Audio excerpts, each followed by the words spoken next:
Welcome back to another edition of the TitleTown Rundown here on YouTube alongside Kyler Quelch. I am Joey Matroni, back to give you all of our thoughts in the wide world of sports with a focus on the Boston area teams. We'll get it started with some Boston Red Sox thoughts. Kyler, I'll give you my opening take on some of the recent games that we've seen, and then I know we have some specific topics to get to within the Red Sox as well. But in what I've been reading, watching, seeing, in terms of the Red Sox, they're reverting back to their earlier ways of struggle this season. Especially in this Rays series so far, where they are currently down 5-0, I believe, in the finale of uh, that game. They had their chances to win last night and didn't come through, and I think that is kind of where I'm going with some of their recent struggles that have once again reared their ugly head from earlier on in the season. They have really struggled to get runners in scoring position, and they struggle to come from behind. I believe they're now 1 in 35 in games where they're going down at least 2 runs.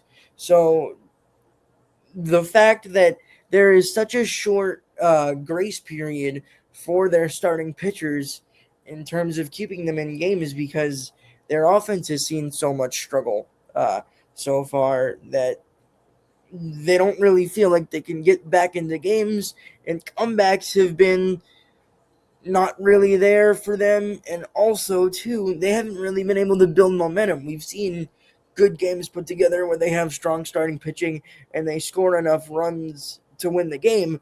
But when the pitching has the pressure on them to go out and give you 7 shutout innings every night, which you can't expect, they've not been able to kind of build any momentum, as their longest winning streak of the season is only 3 games. Yeah, you know, I'll talk about the on the field first before we get into the deep stuff.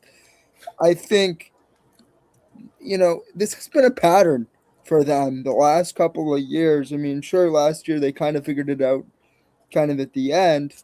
And, I kind of think that they showed some promise. Guys played kind of above expectations. So we had the same expectations. You don't have a guy like Bregman anymore. You do have Chappie, and Story stayed healthy. Like it was a career. Like a lot of these guys had career years. You had Mm-hmm. Narvaez. He had a great year. First year, and you're like, oh yeah, these guys are doing well. Like they're really gonna make it. Why didn't you go out and get the starter then? When you had the offense to do it, like when you had Bregman in the lineup, why not? That's where Dave Dombrowski would probably go and get a Joe Ryan, and you'd lose some of your prospects. But you know what? Like, it's good to have prospects, and we've agreed on this that you should have good prospects, but you should also be willing to part with those prospects before it becomes meaningless. Because honestly, like, there's certain ones you'll want to build around, like the Roman Anthony's of the world, for example. But when he has all the pressure, how are you going to be able to develop him? Because he has to be David Ortiz 2.0 from day one. Is that really fair? No, because he's not David Ortiz. And if he was, if he was mutatable, I would love that.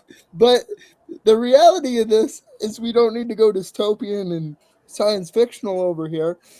The point is, we need to score runs. We need those guys who step up in those clutch moments. Kyle Schwarber. I keep talking about Schwarber, but why not overpay him this offseason to bring him back instead of dwelling on when you had a chance to resign him and chose not to? Why don't you overpay him? Because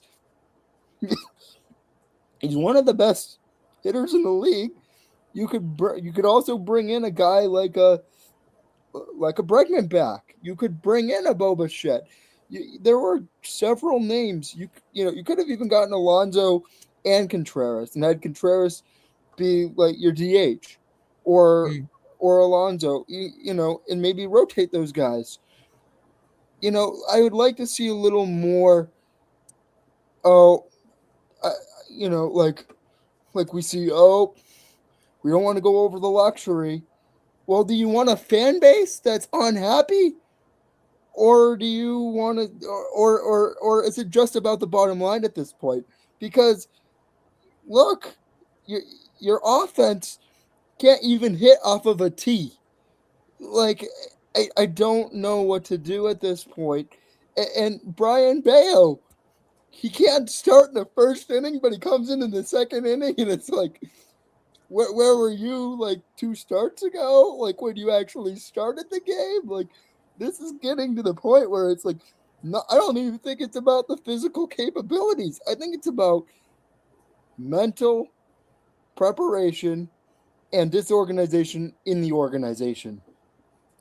Oh, we've just had Caleb Dermott hit his second home run of the year as you finish Nice that. job. Congratulations. You hit a home run. Do you want a participation trophy for that? Seriously. As I he, don't care. Go to AAA. all right. Well, Like, no, I don't care. that's an interesting point that you bring up there because we've seen moves related to some of the things that you were talking about. Obviously, Brian Bayo's now made his way back down to Worcester, and a lot of that I do agree with you in that he whatever it is in his preparation for starts, he must have so many thoughts going around in his head that whenever he gets there in the first inning, it just doesn't click for him. But getting that extra time in the bullpen in the first inning with an opener kind of cleared that out for him. And then from the second inning on, especially in Cleveland, although they lost the game, he finished out the game for them because they didn't have to pitch in the ninth inning because Cleveland won. But it does ultimately come down to Bayo not being able to execute, and for the Red Sox to be successful, he does need to figure out how to pitch in the first inning because he was meant to be a starter, and you saw his frustration at the end of his last start before he was sent down. He was pretty much basically sick of the bullpen talk, but I don't really understand how you can be sick of the bullpen talk when the results are literally right there for you, when you have an ERA in the double digits as a starter and an ERA below 1 as the bulk guy coming out of the bullpen. And so that's one side of the story. And then the other side of the story goes back to the coaching and the decisions and how things were handled. We've talked about it right when this opener discussion started earlier on in the season, that why would you move away from something that was working well? We never really got an answer for it other than we want Bayo to be successful as a starter, and he proved time in and time out again that he just couldn't be successful as a starter, and I think it was the right decision to send him down and see if he can clear his head and see if anything changes. And we also had a position player move up in Nate Eaton for Joe LaSorsa, who gave up a 3-run homer in his first pitch as a Boston Red Sox in the Yankee series.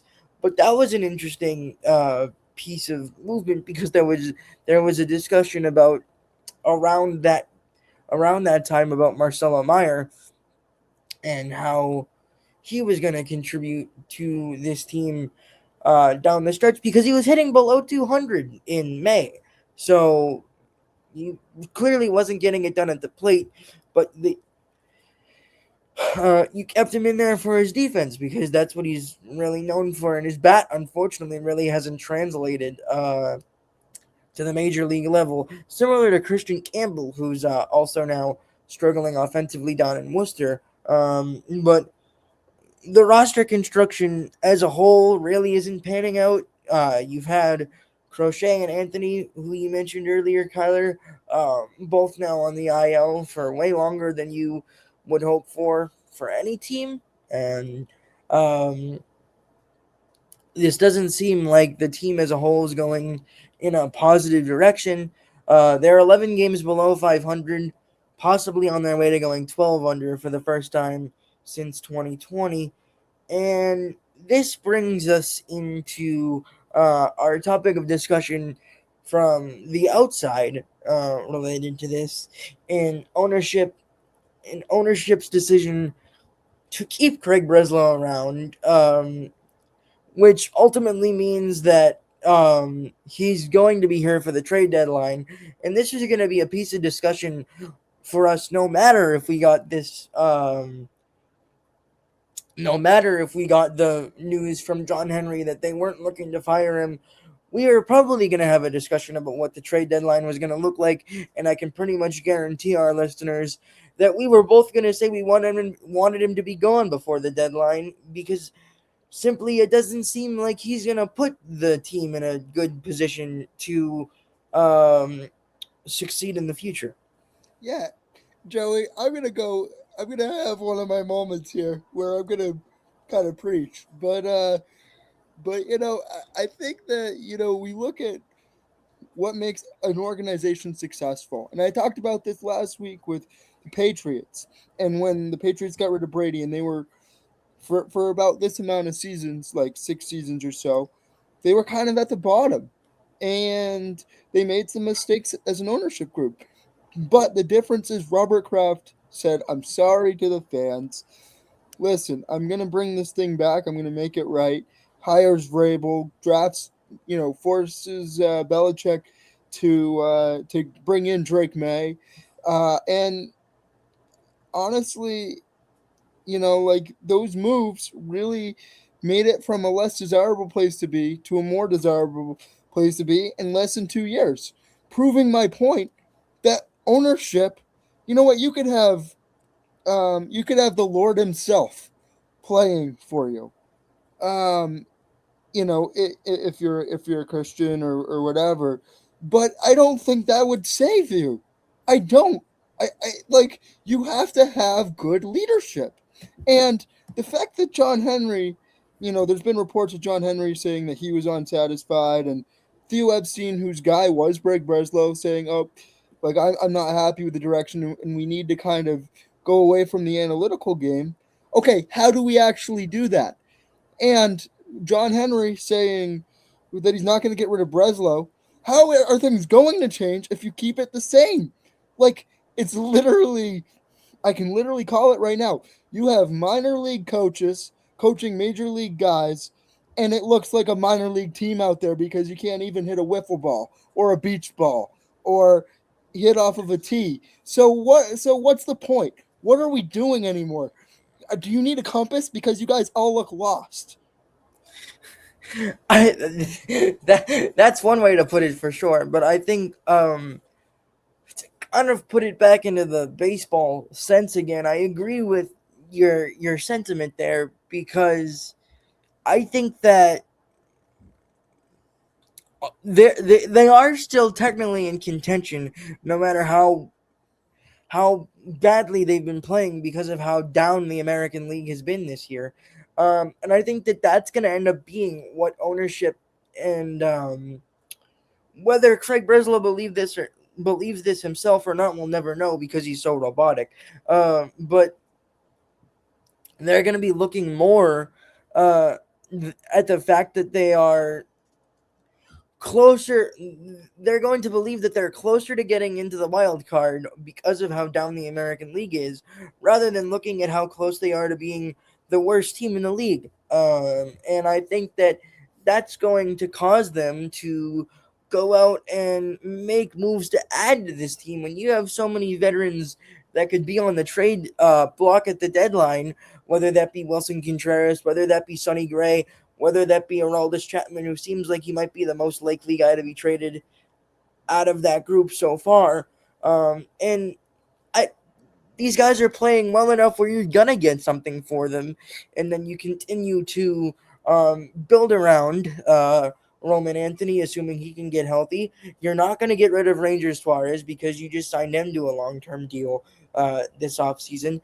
Garrett Crochet is hopefully gonna be back, and we know what Garrett Crochet can be, and a guy that's kind of in between whether or not you keep him or get rid of him is Willie Abreu, and personally, I would keep him. I think that he's in a similar He's older than Roman Anthony, but he's in that similar ideology where he's part of the young core that's shown flashes about what they can be.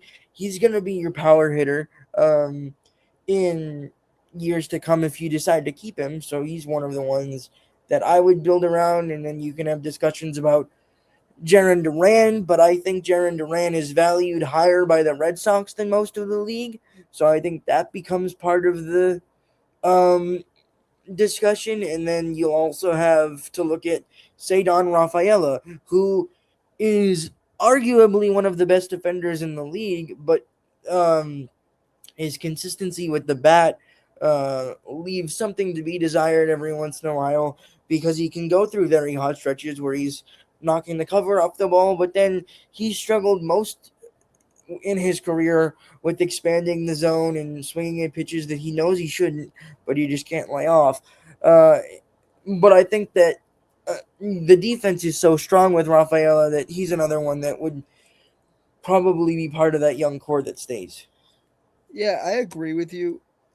You know, I actually just like to get, like to kind of hold the accountability at the top. But yeah, I think that, you look at this and you're already hearing guys like Bob Nightingale, USA Today, saying that Chapman's probably going to be gone.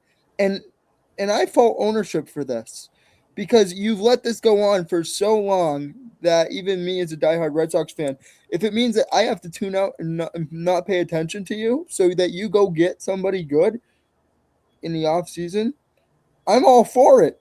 Just everybody just turn the TV off Oh, and don't go to the games because that's the only way it's going to get fixed is if nobody's buying Red Sox stuff anymore. Like I hate to say that and be one of yep. the boycotters, but am I Yeah. wrong about this? I think this like but I look at this deadline thing.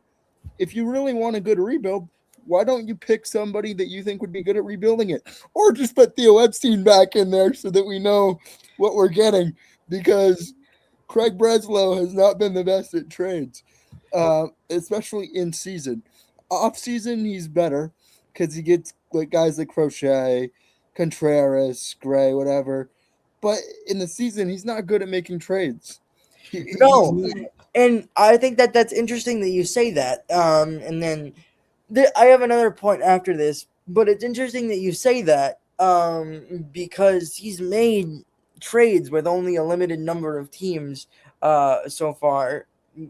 More specifically, with the Cardinals and Pirates, which the Red Sox have connections to with Chaim Bloom and Ben Charrington.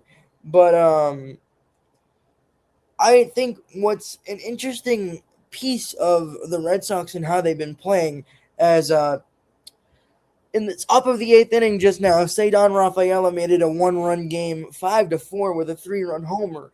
And this is what brings about my point is that when the Red Sox have gone down so much this season, they use a lot and they get their hits that they need to bring themselves back into the game, but they struggle so much to tie it, and then they end up losing the game by 1 instead of 3 or 4, and they just really have struggled to get over the hump so in so many of these games, and we might be headed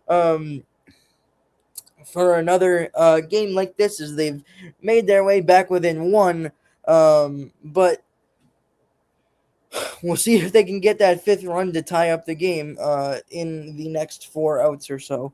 Another Uh, reason why I'm frustrated, Joey, mm, is their pitching has been at the top half of the league.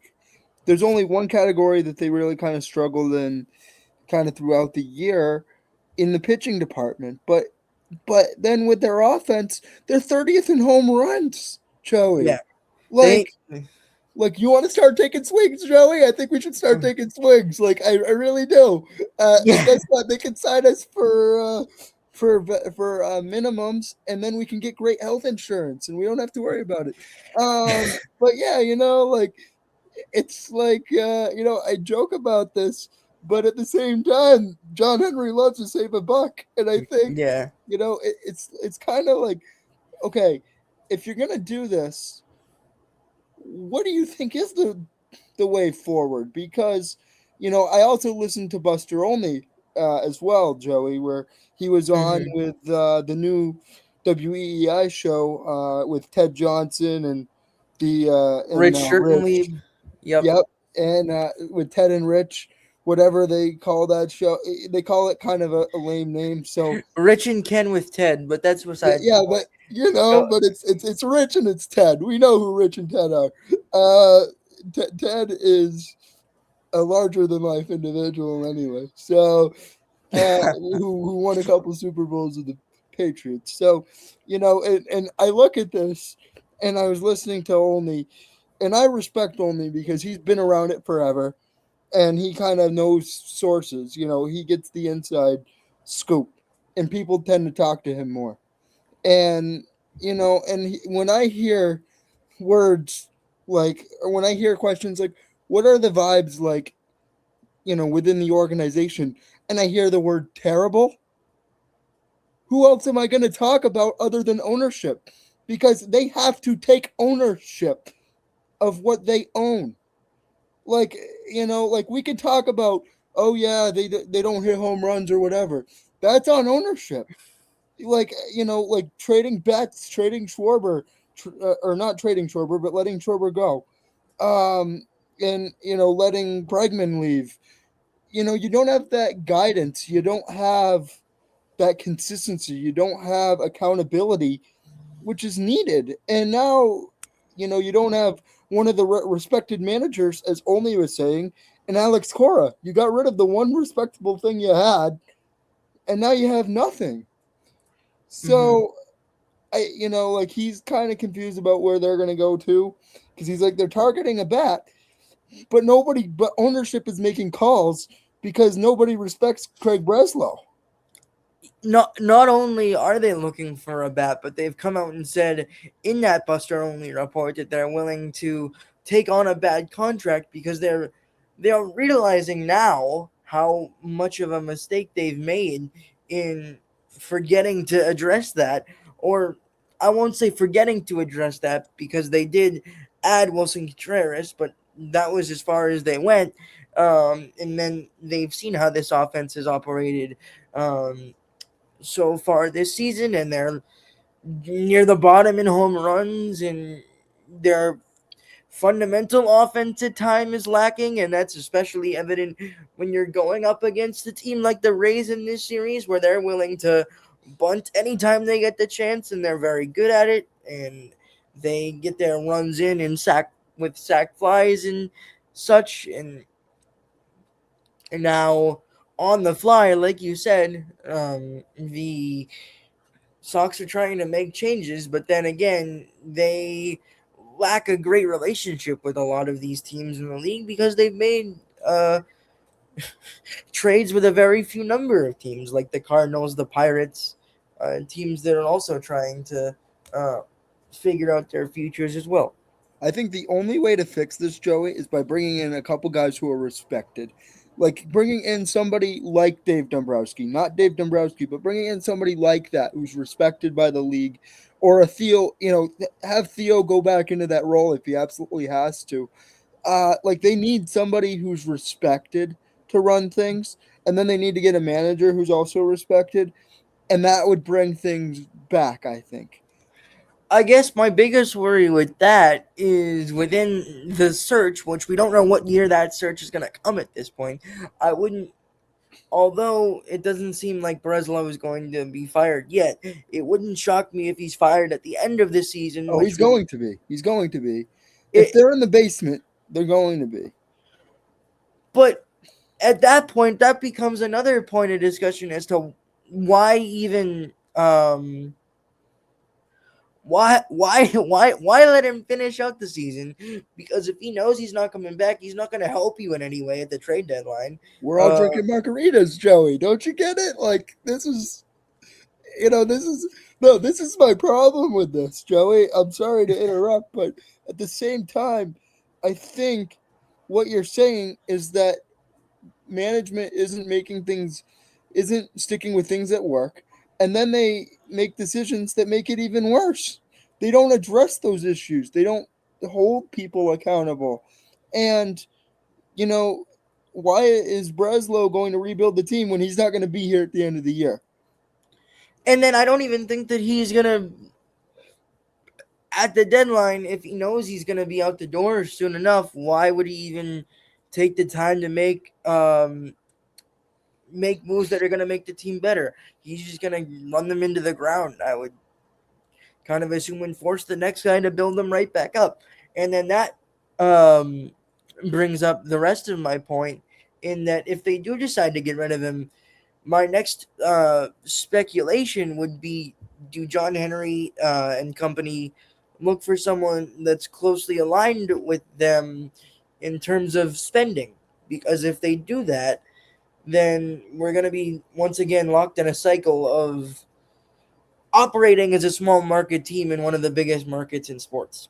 Yeah, that's why I call them the Boston Athletics. You know, it's like, what are you doing? You know, like you're in a big market. You're in a city of the city of champions, where the expectations are higher. But you know, you compete with a market like New York or LA. You know, so it's like, what are you doing? Mm-hmm. And I mean, we'll see what happens. I don't. I mean, I don't see any um, major changes happening to the product on the field anytime soon, as it stands.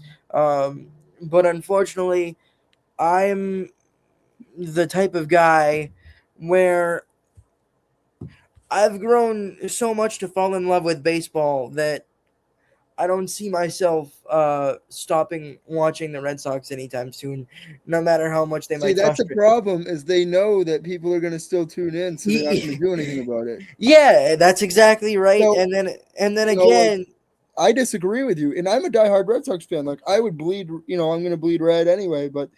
Um, but you know, my point is, we gotta like boycott it almost, pretend it doesn't exist. So, because like, how's it going to change otherwise? It feels like it's got to be a "We Are the People" movement instead of ownership saying, "Okay, we gotta have one season where we at least spend."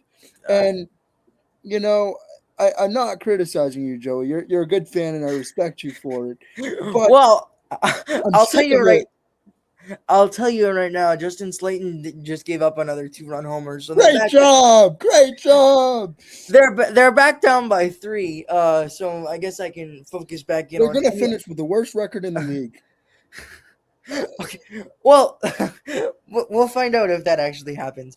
But very quickly before we move on, just on Justin Slayton, he's kind of a very good example of the up and down of the Red Sox season, and like how they've been great at times, but also continue to find themselves back at the bottom of the league, because in every appearance for Justin Slayton so far this season, he's either given up no runs or now at least 2 runs. This is the third appearance where he's given up runs. The first two were 4 run innings, and then he just gave up that 2 run homer there to Cedric Mullins. So he's had a really up and down season, unfortunately. Yeah, and I don't think it's even Justin Slayton. I think you could trade him to the Yankees right now, And he'd and, be fine. and he'd be fine. You see, I think I really don't think the problem is. I think we're seeing it play out on the field, but I think what Olney was speaking about for 13 minutes the other day on Rich and Ken with Ted, whatever weirdo No, name no, that is. that's it. You got it. Um, basically the show with Rich and Ted, and Ken on the side. But you know, on that show, Olney was like, "I'm actually more concerned about how their organization is operating more than I am the on the field product," and I think that's a problem when he's followed. You know, he did the Sunday night baseball stuff. He has been an insider for many generations, and I know that you've kind of alluded to this, Joey, but he was like, I've talked to so many teams who are like, we're wondering what direction they're going in too. So nobody knows what direction they're going in. And it's like, and I wonder, Joey, how would you fix this if you were in charge?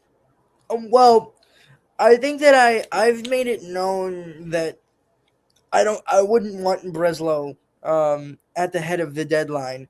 But then again, I don't really know. I'd have to do more research, and we can do a deep dive in the off season on the podcast if he is to go if he is to be fired, on who would even be willing to kind of take that higher up role. You've seen former players kind of make their way up into front offices. Buster Posey's a good example of that, but I don't think the Red Sox really have. Um, no former player comes to mind that has a lot of front office experience. The only one that would come to mind for me as manager would be David Ross for Yeah, but manager. I don't. That to me is a separate category. Like like Yeah, I, on I would on. honestly, I'd pay Theo Epstein to do it right now.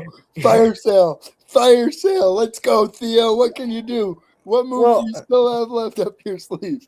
That's how well, desperate I am, Joey. yeah, we'll see what happens with all that. But let's now that we've done 30 plus minutes on the Red Sox, let's move on to the rest of the playoffs to finish out today's episode. Let's start with game 4 of the NBA Finals, which is set to happen tonight, with the San Antonio Spurs looking to knot it up at 2, or the New York Knicks will take a commanding 3-1 lead if they can get the win. But in the first 3 games, the road team has won. The Knicks took both in San Antonio, and the Spurs walked into Madison Square Garden and got a close game 3 win. And we could be headed for a tied series if they can do that again. Or is this the game where Jalen Brunson finally takes over and leads the Knicks to a win? We'll find out. Um, Kyler, what are your initial thoughts on In game the, 3, the Knicks got trumped, if you will, by the San Antonio Spurs. Not only did they get uh, outscored, they also had the president in a suite watching the loss, which I thought was kind of entertaining. But besides politics in all of this, I think Wemby showed off what he can do. Wembenyama is the guy for San Antonio. I told you that at the beginning of the postseason, that I believe that the superstars are the ones who dictate things, and then, as you said, the role players who step up also kind of help when the stars aren't playing well. But honestly, I was surprised that San Antonio lost a couple close games in San Antonio. That was kind of tough. I thought they were going to go down 3-0.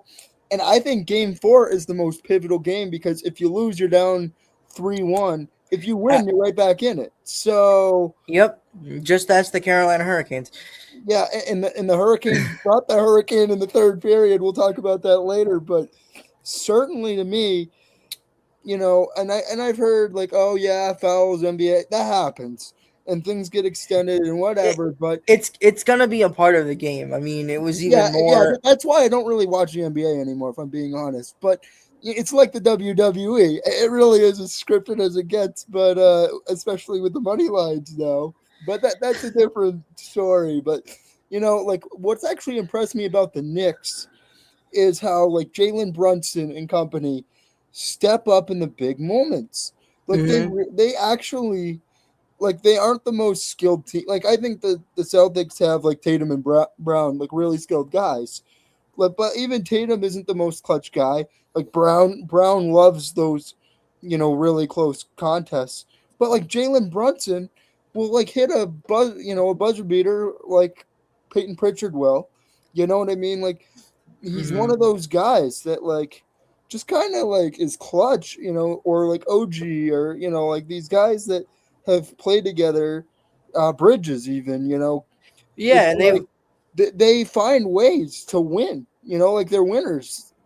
they've all been in the league now for a while. So as much as they haven't been in the finals, they know how to come up in big spots, and despite Brunson not, I mean, he's getting his as he does, but Karl Anthony Towns, who's really picked up his defense in the postseason and especially in the NBA Finals, which is something that you need. We were talking about um, with Jack on an episode from last week how Wembanyama is so unbelievable that you do need to throw so many different things at him, and Towns has been able to use his strength to get inside. And the one game he didn't really have success was in Game 3, and the Spurs win that one, and I don't think that's a coincidence. So the matchup between Wembanyama and then Towns and then Robinson when he's in there is gonna play a big role in how the rest of the series plays out. De'Aaron Fox made a huge shot at the end of the game to make it 113-108 at the time, and then the game finished 115 to 111. So it was close down the stretch, but the Spurs made the shots when they needed to. But we also know that the Knicks can do that if the roles are reversed in this game. Brunson, Anunoby, Bridges, Towns, anybody can make those shots down the stretch, and I think that that's what makes the run that the Knicks are on so good. They won, I believe, 13 or 14 straight games before losing Game 3 against the Spurs. So the depth and versatility of this Knicks team is really showing out in their postseason run. Yeah, um no, I agree with you, and I think like Towns, he's been in the league forever, so I think he's one of those guys that can really step up in those big moments, and but I also think that Wemby knows how to come back from behind. He won 2 games, against Oklahoma City. Yeah, they were It down. They were was down three. home. They were down 3-2 in that series. Just And yeah, so like I'm honestly not worried yet. If it got to 3-1, I would get worried. I'd be like, okay, this could go 6, but and they're gonna lose. But if they tie this thing up tonight, we're in for a 7-game series, just like Carolina and Vegas. I think it's actually fun to watch, like or at least keep track of series that are actually close at mhm. this time of year. That's kind of more refreshing. But I don't know. I mean, I think it's going to be interesting, and I also think that there's a lot more veterans on that Knicks side too. Like you have a lot of younger guys. I feel like in San Yeah, Antonio. for sure. And I think that that's why so many people are growing fond of the Knicks in this postseason run, despite some rivalries that they might have, because it feels like with how young the core of the San Antonio Spurs is, they're gonna continue battling with SGA and the Thunder for years down the road, so they could find their way back into the NBA Finals. Whereas you see all these Knicks fans coming together and they're trying to avenge the demons from the 1999 finals when they lost to the Spurs, and how much people are following the Knicks fans after they win in all the celebrations outside of New York City and Madison Square Garden. And I think that there's been that sort of buzz around the NBA Finals is good and refreshing for the NBA, and it only makes it better when the games are close. Yeah, and I'm actually going to comment on this one, Joey, because I think you're right. Actually, I know you're right because that's kind of me sometimes. If the games aren't going to be close and the refs are going to kind of rig the thing, like I don't want to watch that if it's not going to be close. But like this series has actually been close and it's actually kind of interesting. It's teams that haven't won in a little bit either, so to kind of have that new tone, if you will, or that new note, it's kind of refreshing, and it's more engaging because like I feel like in hockey you see a lot more closer games than you do like in basketball now. Uh, Hmm. and I don't even really know what that is, to be honest with you. Like, I mean, I'm still a Celtics fan, and I, will watch an occasional basketball game. But if I had the choice to watch hockey or baseball or get watch hockey and baseball versus watching basketball, I'd rather watch a hockey game or a baseball game. Yeah, that's a very fair point, and I think that's that's the negativity that surrounds the NBA, and not a lot of that is gonna change unless something is done about.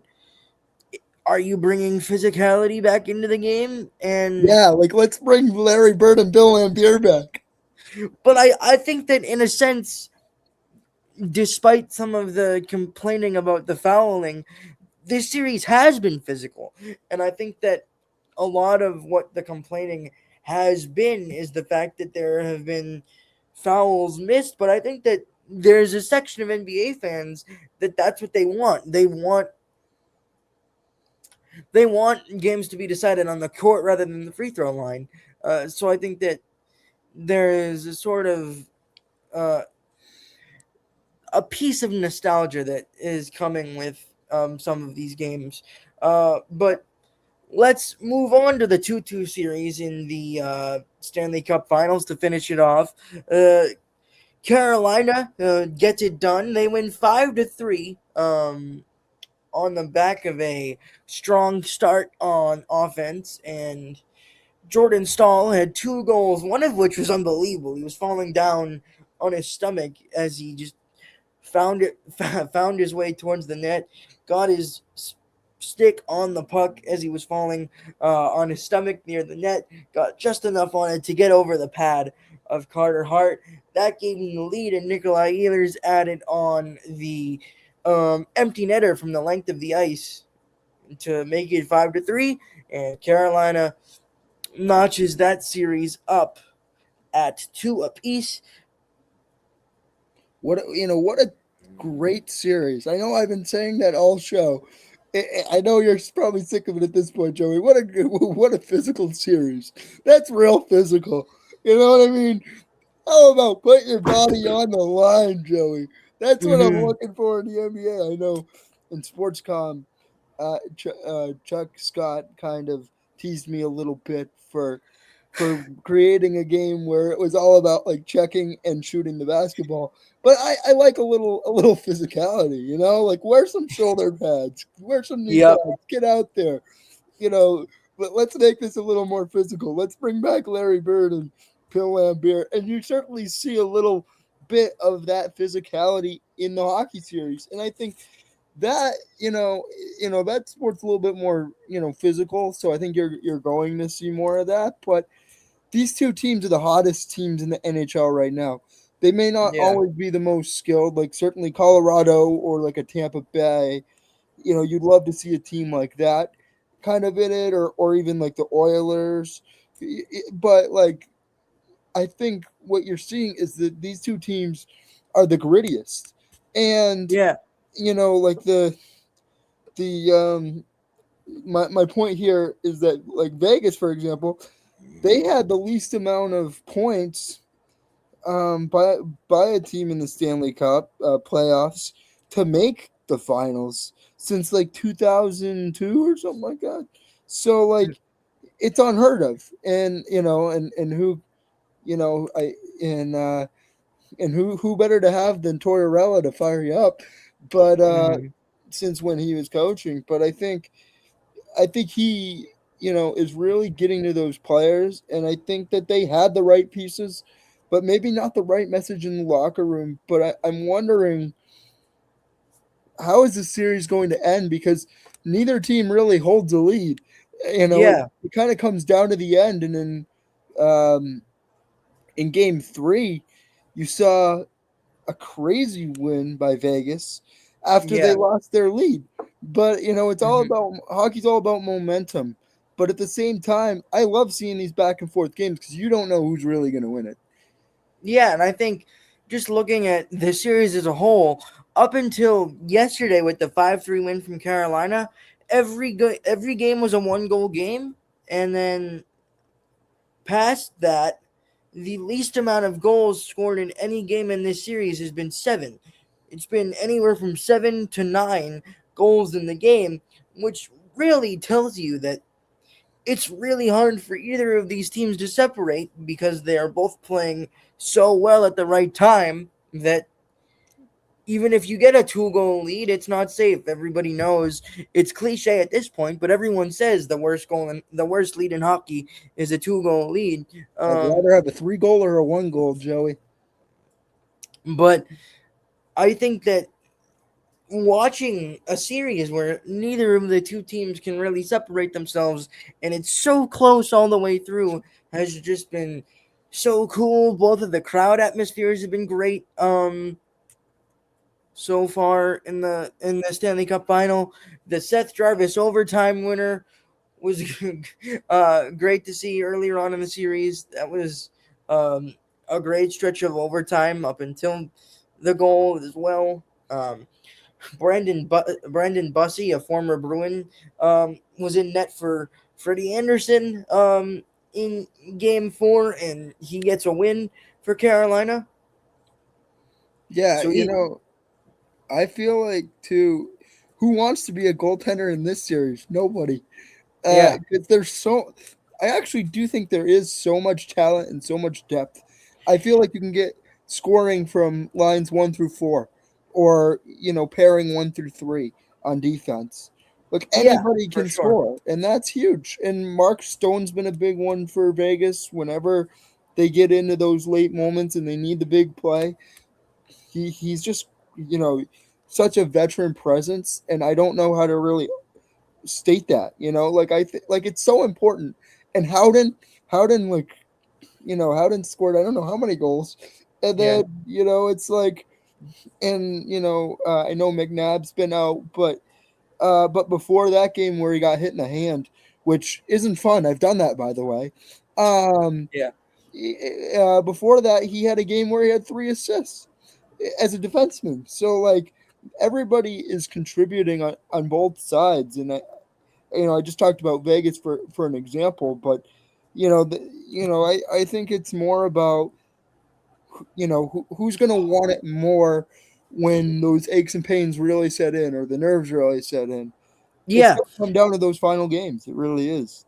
On the Vegas side, I'm interested to see how Jack Eichel plays down the stretch. He had a chance to tie the game up in the slot off a face-off last night and sailed it just over the net. So he really, despite chances, has been struggling to find the back of the net, but he's been able to impact the game with assists. And I'm interested to see if he can break through, find the back of the net in the back end of this series. But with everything we've said, it seems like this one is easily going to go. Well, now it's guaranteed to go at least 6 or 7 games at 2-2. I'm But not doing the uh, trend either, Joey. no, Not no, doing the trend, but no, I'm not either. But there is no other way for me to really say that. But um, I think that whether it be two more or 3 more games, they're all going to be great, and it's going to be great to see how the rest of the series plays out. We are still working on figuring out another episode for the end of this week as well. But that's going to do it for this edition of the Titletown Rundown on this June 10th, 2026. Once again, he is Kyler Quelch. I am Joey Matroni. Thank you for watching.